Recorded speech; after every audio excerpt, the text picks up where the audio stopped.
Not too many spare seats at the sale, 500 potential buyers. That's about double the number on last year.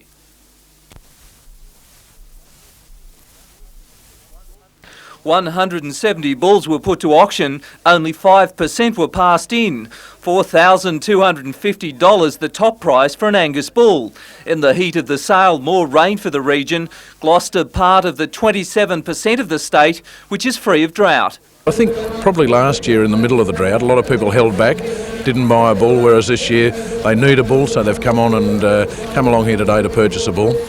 Amongst the traditional breeds, two more exotic types. The Droughtmaster, a breed popular in Queensland but relatively new in New South Wales, and the German Gelbvieh, breeds usually conservative buyers are uncertain of. It's going to take a little while for them to get used to this breed, I think. The sale continues tomorrow with the Herefords starting at 11. Peter Ryan, NBN News.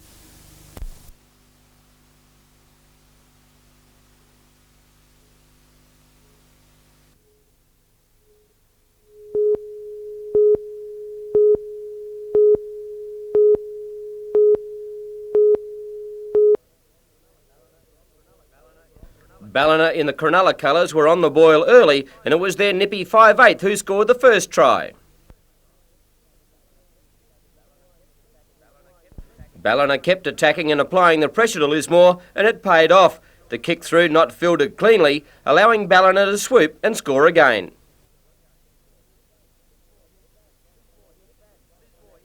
Lismore hit back. A magnificent break by their rangy 5/8, and he was away, with Ballina clutching at straws but to no avail, and Lismore were in. But if you can do it, so can I, and Ballina wrapped up the under-10 grand final in fine style.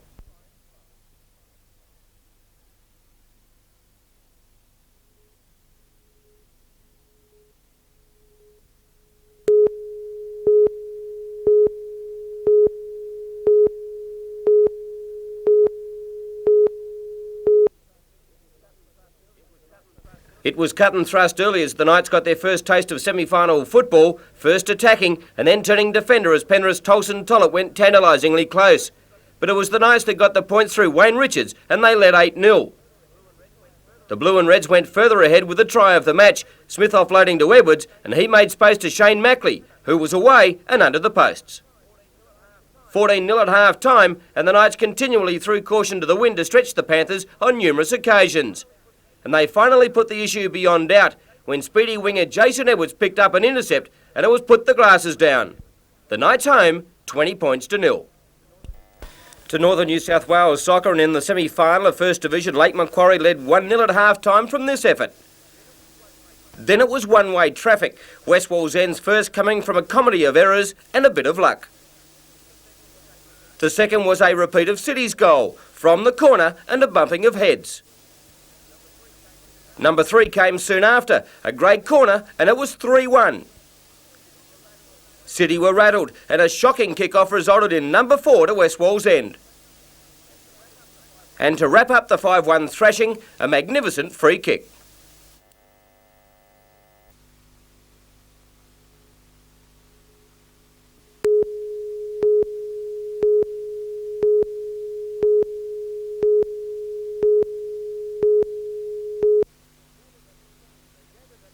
They gathered at the Sailing Club to pay tribute to the men who have led the way in the Northern New South Wales competition. And the first award of the night went to Danny Gordon, the Maitland player named Rookie of the Year.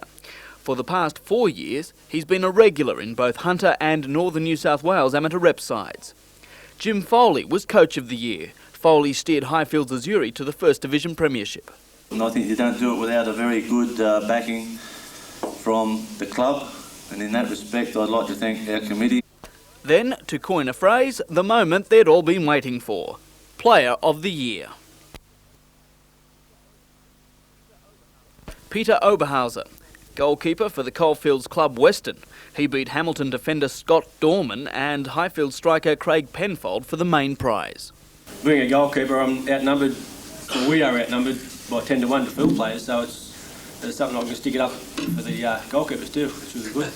Anthony Griffiths, NBN News.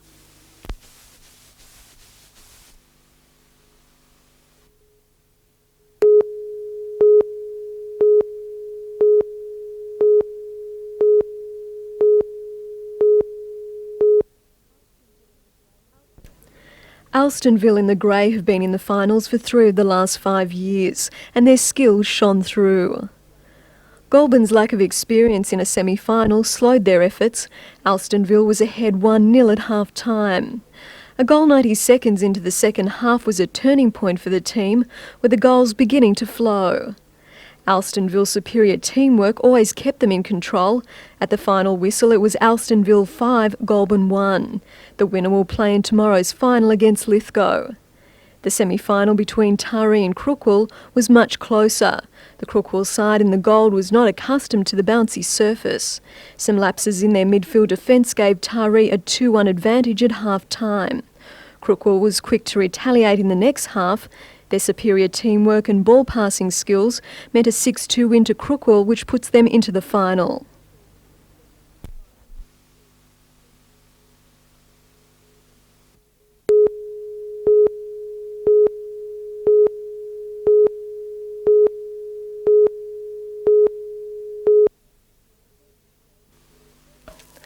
The first half was close, with Lithgow in the blue and Peel in the yellow scoring tit for tat. Lithgow's formation was changed after half-time, giving the team from the Central West plenty of striking power up front. The game was not without drama. 3 Lithgow players were given minor suspensions, while an outburst from goalkeeper Troy Gross in response to alleged sledging led to him being sent off 4 minutes from full time. Lithgow was able to maintain its concentration and win 5-2. It plays in the final tomorrow against Alstonville. In the girls' semi, Kelso in the green and Oxley were evenly matched. Both teams were used to turf and contained young players. Extra time had to be called after neither team scored. Oxley came through the winner 1-0.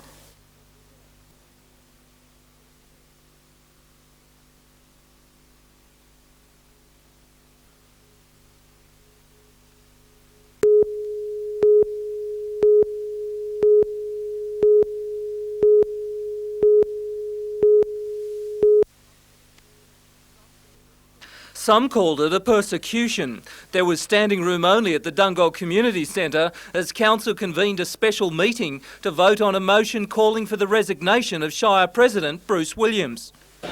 Councillor Williams had been accused of offering inducements for another councillor, Councillor Hawley, for him to resign. Inducements such as naming a street after him and offering a testimonial dinner. But the Shire President said he had done nothing wrong and turned his attack on Councillor Hawley, accusing him of trying to create jobs for his mates and relatives. And that's where the heat got too hot for some. Several members of the public stormed out of the meeting as mud was thrown from councillor to councillor. The motion for the Shire President to resign was voted against, but in an unexpected turnaround, the meeting voted to sack Councillor Hawley, a former Shire President himself. Councillor Hawley refused to go, saying he needed time to study the accusations against his name. Peter Ryan, NBN News.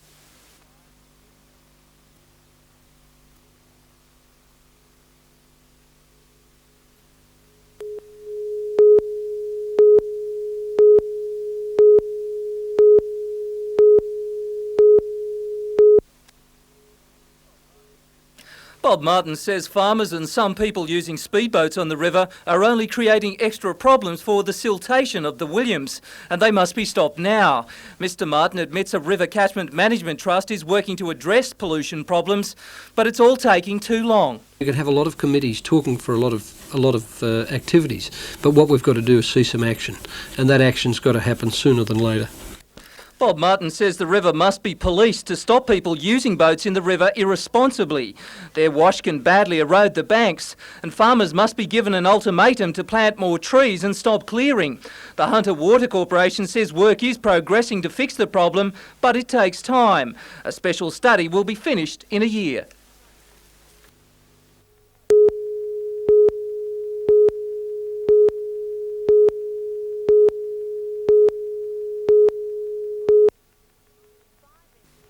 Five MPs, including member for Richmond Neville Newell and member for Page Harry Woods, claim Mr Fisher's policies will destroy the sugar industry. Today they called for his resignation.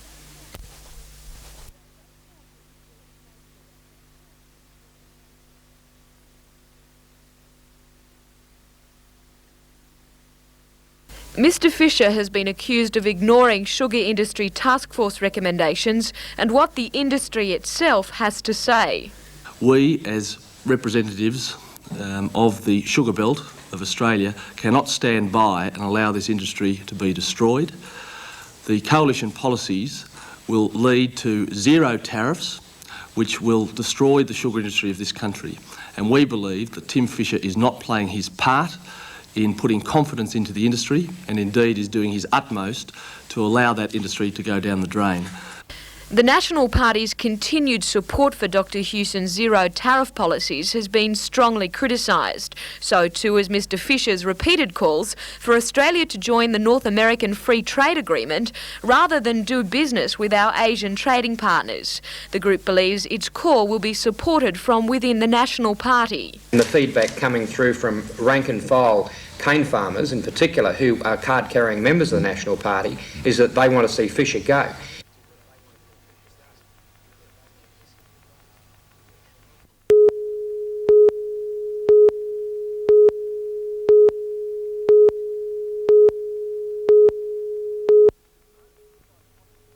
Hardest hit by the possible cuts would be rural Department of Housing offices and agencies. Small offices could close, rents may be paid at post offices as in other states, and property maintenance could be contracted out. Newcastle and North Coast Department of Housing offices provide services to about 20,000 tenants.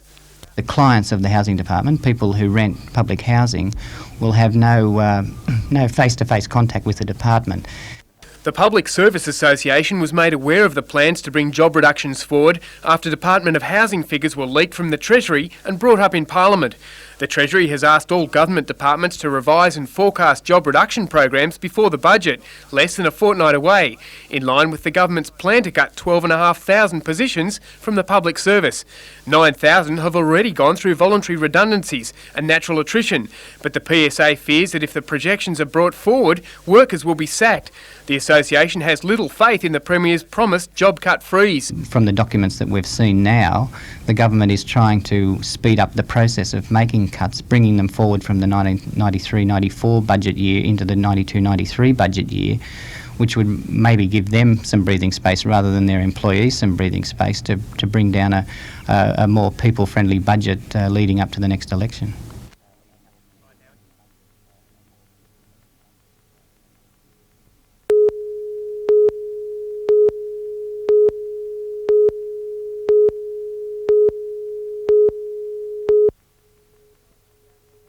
Peter Sterling is about to have heaps poured on him by many of his peers, with the chief roaster being none other than Sterling's good mate and league commentary colleague Ray Warren. And there's plenty to tell.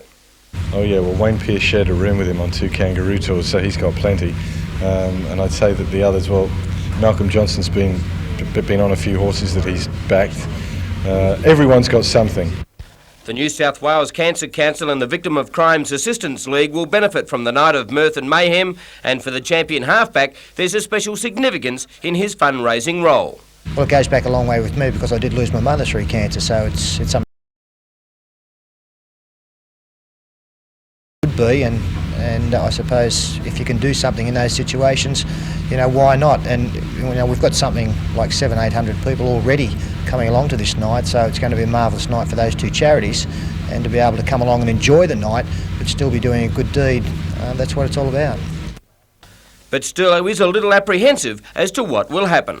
It is a worry, but I've promised that it's going to be a good night for the people coming along. I've been promised it will be a good night for myself, and as long as I get the final right of reply, I don't really mind what happens early on, but I'm still not quite sure.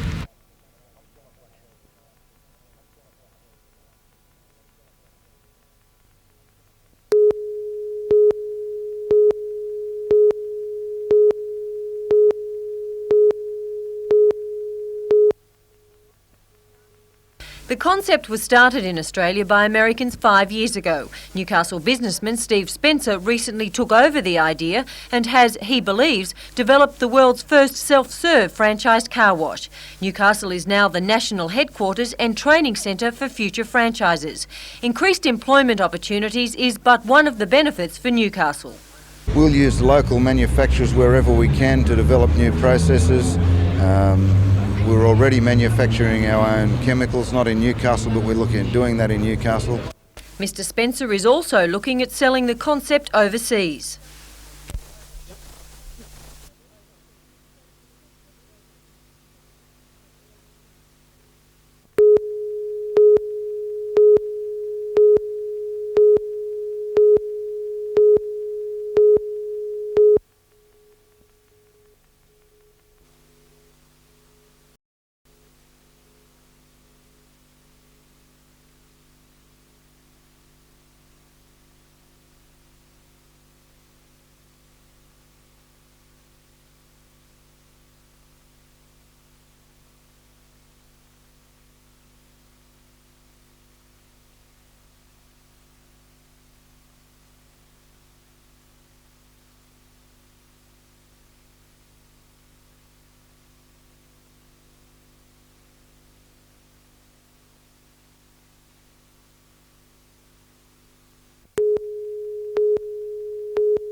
There's something for everyone. Every variety of flower imaginable, all you need in garden accessories.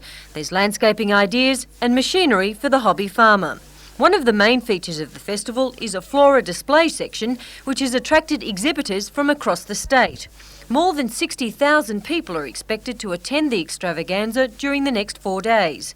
All proceeds from the event will go to local community and charitable organisations. Catherine Lamond, NBN News.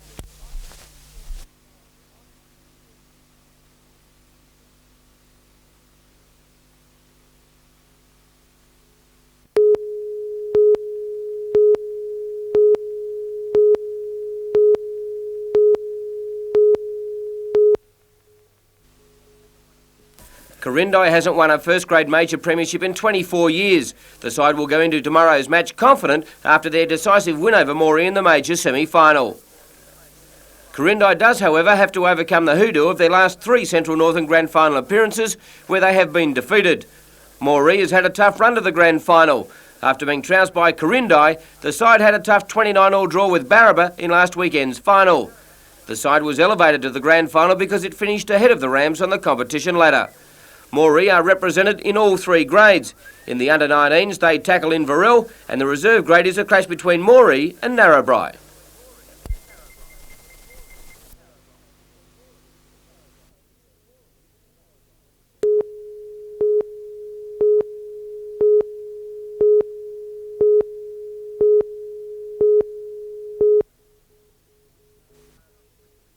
For the past 3 weeks, the Newcastle Falcons, despite their lowly 11th place in the Mitsubishi Challenge, have played exceptional basketball. A triple overtime loss to Perth, a single overtime loss to Canberra, and a belting of the Illawarra Hawks last weekend. Tonight it will be one of their sternest tests. The Melbourne Tigers are now in 3rd spot on the ladder and are looking for a win over the Falcons and Sydney tomorrow night to move higher up. And they will be turning to Andrew Gaze for inspiration. Currently, Gaze is averaging 36 points a game this year, scoring 51 points against Hobart last week. However, back in week 15 it was the Falcons, led by an unbelievable game from Everett Stevens, who steamrolled the Tigers for an upset win. For the visitors to get even, they will have to stop Dozier, Stevens and the veteran Al Green.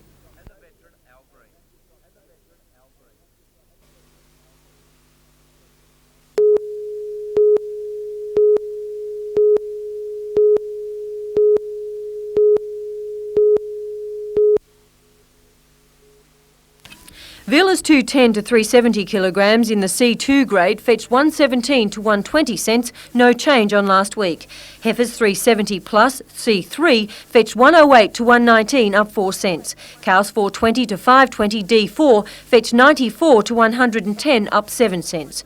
To cattle at Scone on Tuesday, 1,235 were yarded, up 315. Steers 280 to 370 kilograms C3 grade fetched 120 to 127, up 1 cent. Steers 440 to 550 in the C3 grade attracted 118 to 131 cents, no change. And cows 420 to 520 D3 grade fetched 92 to 105, up 4 cents on last week.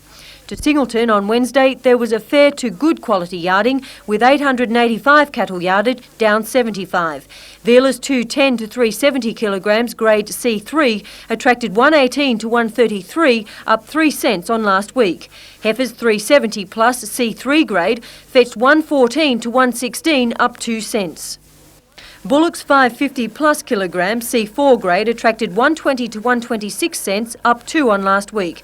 And cows 420 to 520 grade D3, 90 to 106, up 3 cents. And a lighter yarding at Casino on Wednesday with 650 yarded, down 70. Vealers 210 to 370 kilograms, grade D2, fetched 105 to 123 cents. Heifers 280 to 370, D3 grade, attracted 96 to 103, up 1 cent. Steers 440 to 550, C4 grade, fetched 116 to 117, up 4 cents. And bulls 600 plus kilograms, C2, attracted 105 to 120 cents, no change on last week. To Armidale, and a very plain yarding of 565, down 10.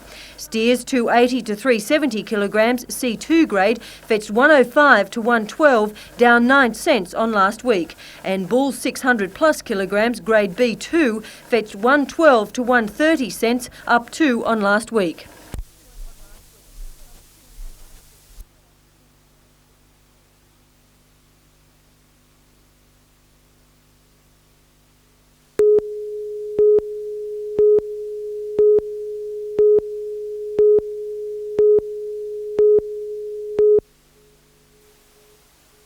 With an eye on promotion for next week's two-day carnival, the barrier draw was taken at Charlestown Shopping Centre today, with the forecourt taking on the look of the turf. Crowds are generally down on racetracks at the moment, as is TAB and On-Course Holdings, but everything has been done to attract a bumper two-day crowd next week. Well, apart from the great racing and great jockeys, the facilities are certainly first class, Mike, so if we can't get them there on Tuesday and Wednesday with good weather, we'll never get them there. To the draw of Tuesday's $100,000 listed Cameron Handicap, and it was the Paul Perry trained Barrandar Boy grabbing the prize number 1 stall, last year's winner Quick Score Barrier 5 and Majestic Boy 2. Not so lucky Mocker out near the fence in 17. He has got Mick Dittman, and he does, settle back in the field. So hopefully Mick can get him in 1 off the fence or 2 off the fence, and he'll still come with a storming run. I'm going to go for Mocker, the win from Majestic Boy and Quick Score. The Winfield Newcastle Gold Cup on Wednesday has again drawn a class field, and this race has previously provided 2 Melbourne Cup winners in High Perno and Gurners Lane. And from the best stayers in New South Wales, Gary has selected... I like Garter King. I think Donegal Mister run a very good race despite, his big weight, the top weight, and the Lee Friedman trained Regal C. He's a good stayer too. Racing today at Scone, the 7th, the Pritchard's Press Class 6 handicap over 1,250 metres.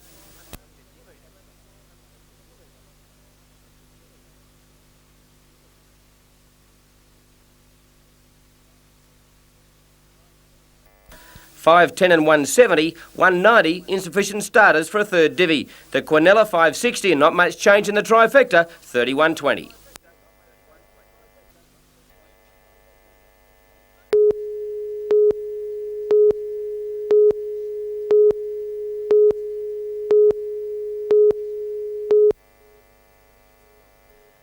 Students from 7 special schools in the Hunter area took part in the annual Regional Sports Carnival today. It's an opportunity for all the children and the parents and the teachers to actually get together and have a social day together more than anything. We're not really into the competition side of things, we're more into the social aspects of it all. So what's it like competing at the International Sports Centre? I think it's fantastic. You think it's fantastic? Yes. Why? Because we get to go flat. Emphasis was on having fun. The medal tally was still important. As you can see, I got 1 silver and I think 1 trying hard. Organisers say the event will be held again next year. Jane Anderson, NBN News.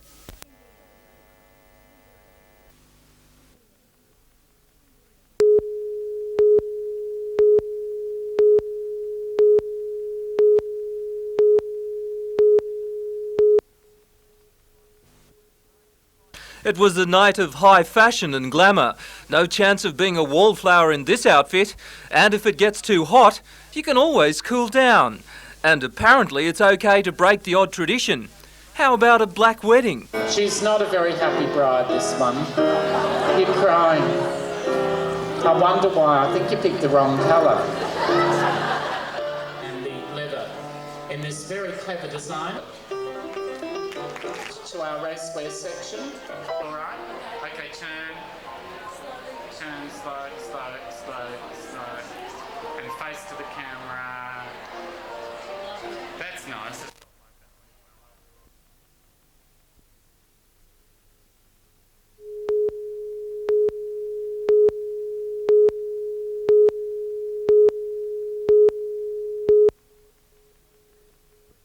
The members of 3 Lake Macquarie brigades found themselves undergoing emergency decontamination procedures after coming into contact with the poisonous fumes. One firefighter was showered with exploding glass bottles and inhaled vaporising chemicals inside the burning double garage. He collapsed and was dragged to safety. Others suffered nausea and itching skin.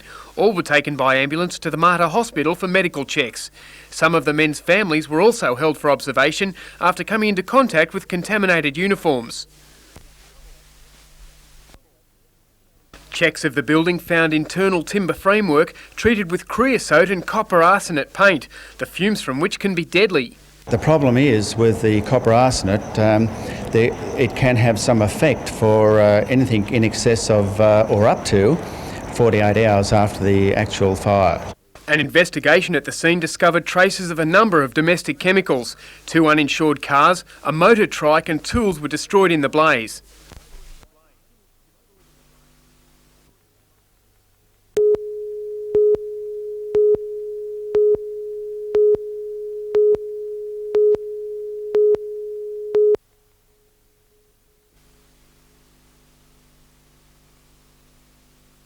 They usually play Aussie rules here, but the Pipes heralded something totally different.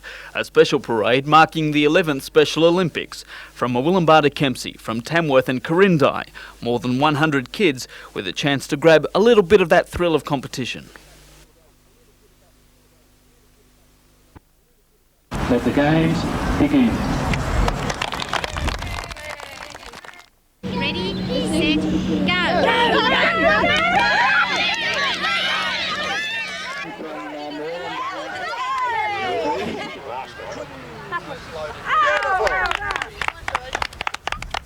Have a go, love. Good girl. That's it. That was the one. That was the one.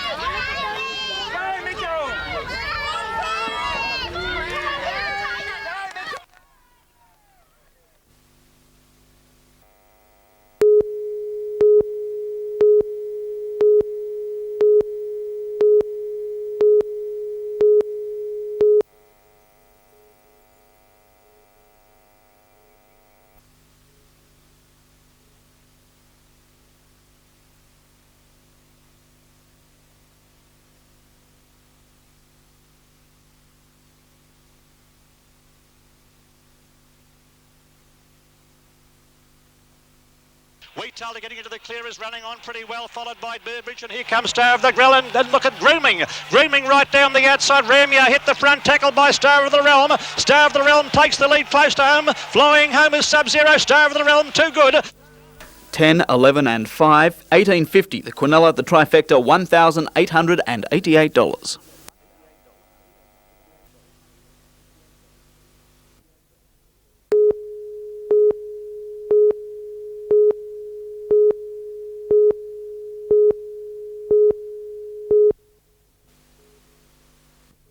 Corindai in the blue and white and their opponents Moree were worthy grand finalists. Corindai's opening try fortuitous, Mick Cobcroft scoring from an attempted penalty shot. Not long after, Corindai went further ahead with a successful penalty before Moree hit back. A little chip kick was intercepted by centre Scott Arthur and he raced away to score under the posts. Corindai were always in control though and forced the black and whites into error, Growth and Gulliver picking up the pieces, and his lob pass came off hands to be grabbed by John Rankin, and he was in the corner. Rankin sealed the win for Corindai on the end of a backline move from the scrum win. He stepped out of a tackle and Corindai were home 25-7.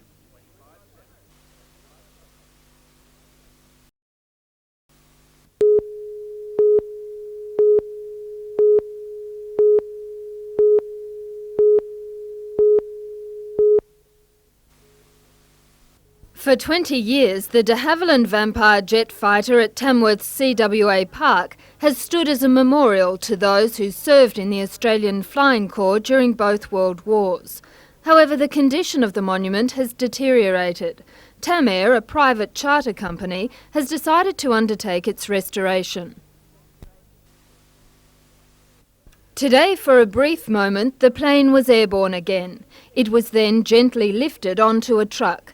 It will be restored by volunteers from Tamair, and local industry will donate the necessary parts. The plane was originally in service with the Royal Australian Air Force between 1952 and 1961.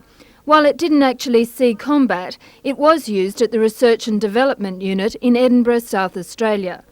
The project to restore the plane is expected to take 800 man-hours and 8 months to complete. Jane Anderson, NBN News.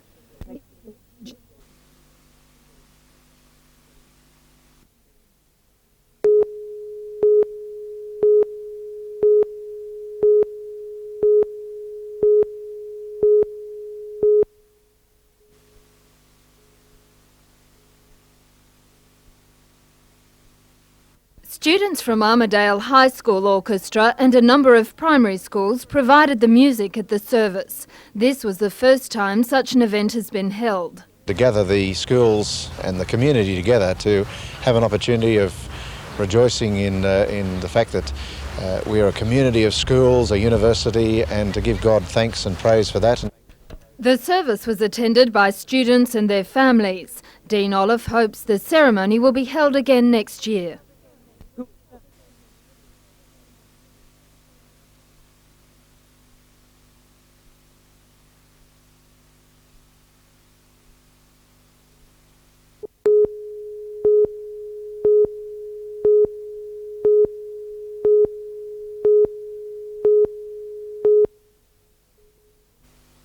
The Youth Art Exhibition was held at Channon Hall in Lismore. The art and craft work of more than 200 people was on show and on sale. The event was organised by the Northern Rivers Group Training Organisation, which is an apprentice training scheme. Ceramics, cabinets, paintings and screen-printed material were on display. A grant from the Richmond Valley Trades and Labour Council made the event possible. Jane Anderson, NBN News.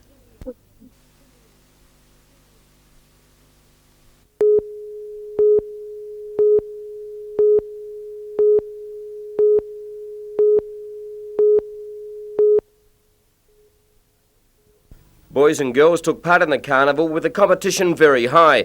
Many would be surprised at the popularity of the sport throughout the state's primary schools. It's the largest school sport in New South Wales, and this sort of carnival here today is just one sort of example of how big it is.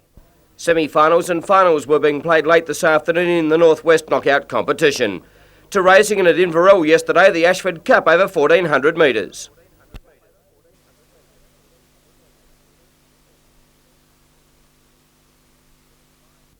5, 1 and 12, the time 1:27.2.